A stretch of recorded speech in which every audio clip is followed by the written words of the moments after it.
Scott, 4 Oilers prospects taking part in this summer showcase. We'll start with Canada. Olivier Rodrigue looked really good yesterday in the win for Canada. What do you make of his progress? Yeah, I mean, I thought yesterday he gave his team a chance. In the first period, I think it was 14-6 in shots. And he looked, I talked to him this morning, he looked composed, he looked focused, he looked calm, he was athletic when he had to be athletic. So that was a really positive start. And really, I would suspect is a wide open goaltending scenario for Canada. Yeah, he's got as good a chance as anyone to be the starter on Boxing Day for Canada. How big would that be for his development? Well, it'd be great. He's been a high pedigree guy. He was a high pick in the Quebec League. Just got traded to Moncton. So we'd really be excited for him to take that step and feel that pressure of playing for Canada at the World Juniors. Raphael Lavoie hoping to join him and make the Canadian World Junior team. I was talking to him yesterday. He said, he's really focused on his diet, overhauling his diet this summer, cutting out McDonald's and some junk food and focusing on his nutrition. What do you see as his next step? Well, I think it's just consistency. He had a bit of a up and down year, sensational playoff in Halifax, but probably, he had some fits and starts during the year. So we want to see the consistency. We want to see the compete level every night. And I think if he does that, he's got a real good toolbox. He's got size, he's got skill, he's got a shot. So it's really about competing and consistency. Sweden's Philip Broberg, obviously a recent draft choice. A lot of high-end skill. Looks like he's going to play a big role for Sweden. Understand he's going to go back to Sweden at least to start the year. Why could that be good for his development?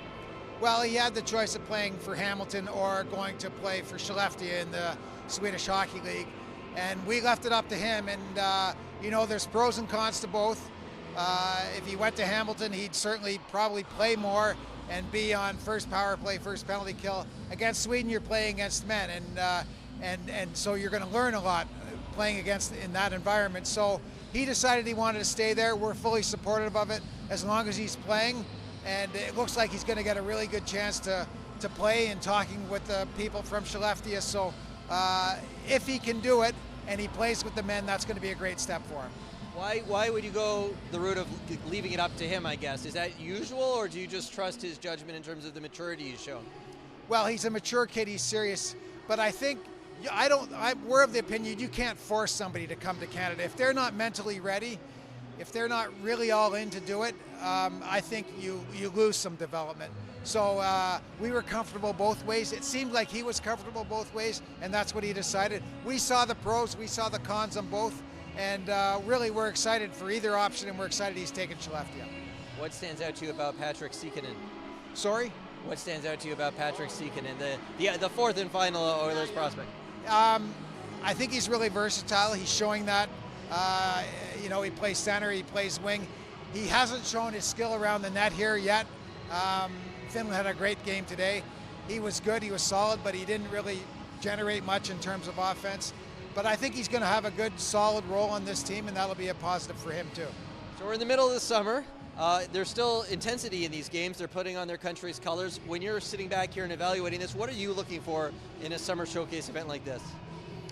Well, you get scouts here from all areas. You get amateur scouts because we see some of the top prospects that are going to be available in next year's draft. The 2 Swedes here right now look phenomenal.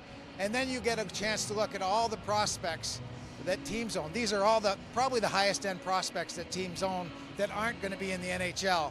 And it's a great way to get familiar with those players, just to see the skill level, see how well they move, see how competitive they are. Those are the things that I look for. Scott, thanks for your time. Okay, thanks, Mark.